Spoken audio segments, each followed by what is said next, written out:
We've all been there, right? That feeling of watching the clock, knowing time is just slipping away. But here's the thing. When you finally walk through that door, what you say next, it can change everything. Today, we're going to break down the art of the apology and exactly how to explain why you're late. You know the one. You glance at your phone, you look up at the sea of brake lights in front of you, and your stomach just drops. That's the moment. The one where you realize, oh no, I am absolutely not going to make it on time. Look, it happens to everyone, but the words we use to fix it, that's what really matters. Whether it's a huge business meeting or just grabbing a coffee with a friend, having the right phrases can totally smooth over a tense situation. So, what are those magic words? Okay, let's start with the professional world. Just picture it. You're sitting in a conference room waiting to start a big meeting. The clock ticks past the hour, people start to trickle in one by one.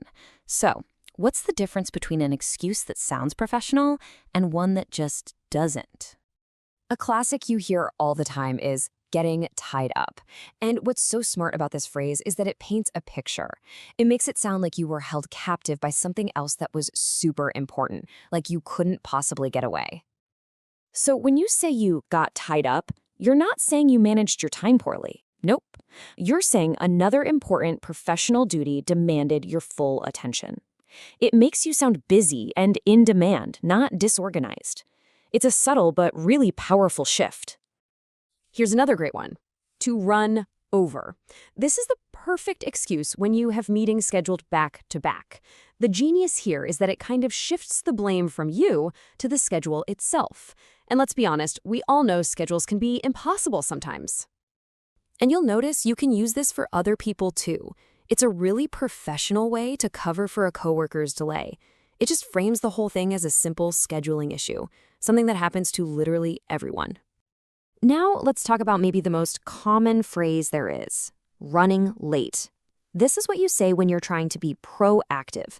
The second you know you won't be on time, you send that text, you make that call. It's a simple courtesy that shows you respect their time, even if you can't be there on time. It's super simple, it's direct, and everybody gets it. And when you pair it with a quick reason like traffic, it gives just enough context. And, well, speaking of traffic, that is a whole world of its own. Traffic. The great equalizer, right? It doesn't matter who you are or how perfectly you plan your day. A bad traffic jam can wreck anyone's schedule. But, believe it or not, there's a specific vocabulary you can use to make your excuse sound way more believable. We've all been stuck in a traffic jam. You know that feeling, the absolute gridlock, where you're not going anywhere. Just saying you were stuck in a huge traffic jam immediately explains that the situation was totally, completely out of your hands. But what takes a normal delay and turns it into a major one? What's the kind of thing that could cause traffic to just stop, dead, for miles and miles, and turn a simple commute into a total nightmare? Well, the answer is usually something pretty serious, like a pileup.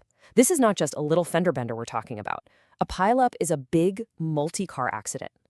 Using a specific, serious word like that, it immediately tells people the delay was huge and there was absolutely nothing you could do. So you see how it all connects. First, you have this one serious event, the pileup. That causes the massive traffic jam. And the result of that, traffic gets backed up for miles. When you use this kind of language, you're painting a clear, believable picture of why you were so late. So, we've talked about the good excuses, the ones that work. But just as important, maybe even more important, is knowing what you should never, ever say. Because a bad excuse, that can be so much worse than no excuse at all. Let's go back to our meeting for a second. Imagine someone walks in and says this.